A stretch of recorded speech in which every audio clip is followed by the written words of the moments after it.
Hi, welcome to Viji's info. இன்றைக்கி நம்ம ஒரு நல்ல டேஸ்டான ரொம்ப எல்லாருக்கும் விரும்பி சாப்பிட்ற ஒரு சொதி குழம்பு. இந்த குழம்புக்கு நமக்கு தேவையானது காய்கறிகள் நீங்கள் எந்த காய்கறின்னு போட்டுக்கலாம். கேரட்டு, பீன்ஸு, உருளைக்கிழங்கு நான் கட் பண்ணி வச்சுருக்கேன். கொஞ்சமாக வெங்காயம், ஒரு ஒரு அரை பீஸ் வெங்காயம், ஒரு 4 பச்சை மிளகாய், ஒரு தக்காளி, உங்கள்கிட்ட என்ன காய் இருக்கோ அதை போட்டுக்கலாம். பாசிப்பருப்பு ஒரு கிளாஸ் நல்லா வேக வச்சுருக்கேன். ஃபஸ்ட்டு தேங்காய் பால் ஒரு அரை கப்பு, இஞ்சி சாறு ஒரு சின்ன துண்டு எடுத்து நல்லா அரைச்சிட்டு வடிகட்டி வச்சுருக்கேன். அதே மாதிரி லெமனை நல்லா ஒரு அரை மூடி பிழிஞ்சு எடுத்து வச்சுருக்கேன். இது ஃபஸ்ட்டு பால், இது ரெண்டாவது எடுத்த தேங்காய் பால். இதை நம்ம எப்படி செய்யலான்னு பார்க்கலாம். இப்போ நம்ம அடுப்பில் ஒரு கடாய் வச்சுருக்கோம். அதில் தேங்காய் எண்ணெய் விட்டுக்கலாம். தேங்காய் எண்ணெய் தான் டேஸ்ட்டாக இருக்கும்.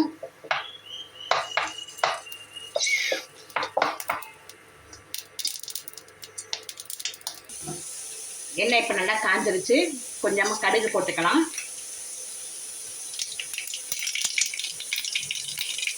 கடுகு வெடித்த உடனே கொஞ்சம் பெருங்காயத்துண்டு போட்டிருக்கேன். நீங்கள் பொடி வேணா போட்டுக்கோங்க. அதுலேயே வெங்காயம், பச்சை மிளகாய் போட்டு கொஞ்சம் வதக்கிக்கலாம்.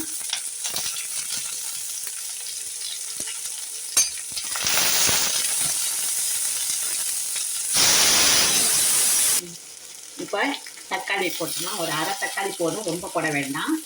அரை தக்காளி மட்டும்தான்.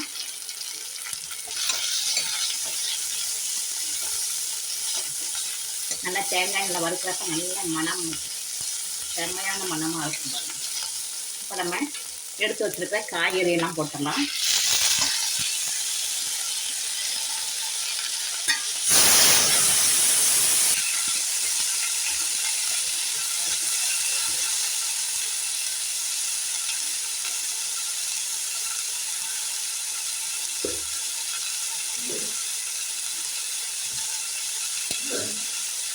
இப்போ கொஞ்சமாக மஞ்சள் தூள்,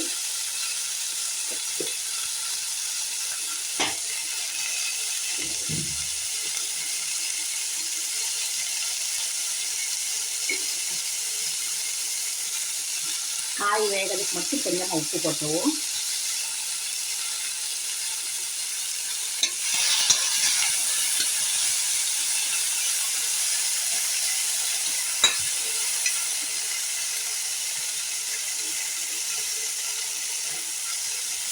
இப்போ நம்ம எடுத்து வச்சுருக்கிற ரெண்டாவது பால் போட்டு இந்த காயெல்லாம் நல்லா வேகட்டும். இந்த பாலே வேகட்டும்.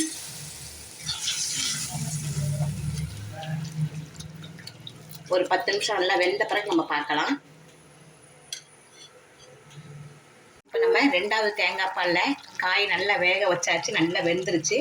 இப்போ நம்ம எடுத்து வச்சுருக்கிற பாசிப்பருப்பு நல்லா வேக வச்சுருக்கோம்னா இந்த பாசிப்பருப்பு போட்டுக்கலாம்.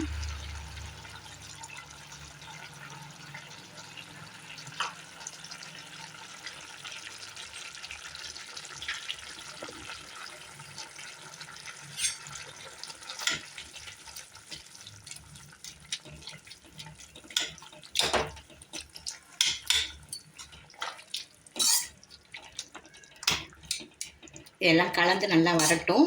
ஒரு 2 நிமிஷம் ஆகட்டும். இப்போ நம்ம எடுத்து வச்சிருக்க இஞ்சி சாறு விட்டுறலாம்.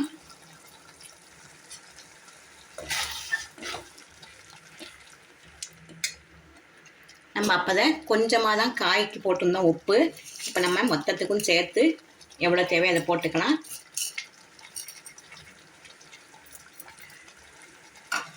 டேஸ்ட்டு பார்த்துட்டு நீங்கள் உப்பு சேர்த்துக்குங்க.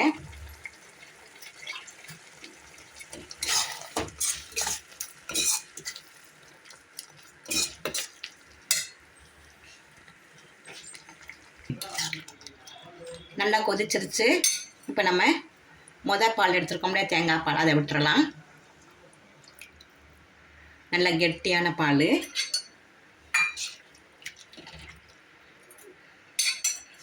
ஒரு 2 நிமிஷம் மட்டும் இருக்கட்டும், ரொம்ப கொதிச்சிட வேண்டாம்.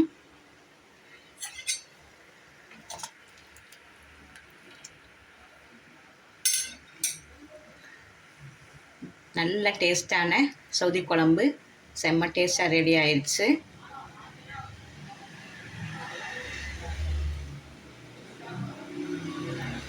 போதும், இப்போ நம்ம ஸ்டவ் ஆஃப் பண்ணிடலாம்.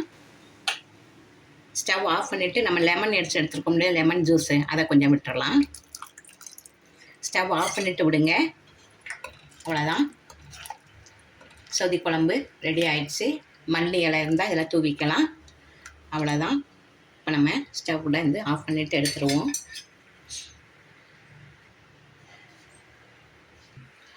சூப்பரான ஒரு சௌதி குழம்பு கூட மாங்காய் பச்சடியும் அப்பளமும் வச்சு ரைஸோடு வச்சு சாப்பிட்டிங்கன்னா செம்ம டேஸ்ட்டாக இருக்கும். நல்லா பிள்ளைங்கள்லாம் என்ஜாய் பண்ணி சாப்பிடுவாங்க. மாங்காய் பச்சடி நான் உங்களுக்கு போட்டிருக்கேன் வீடியோ, அதை நீங்கள் பார்த்துக்கலாம்.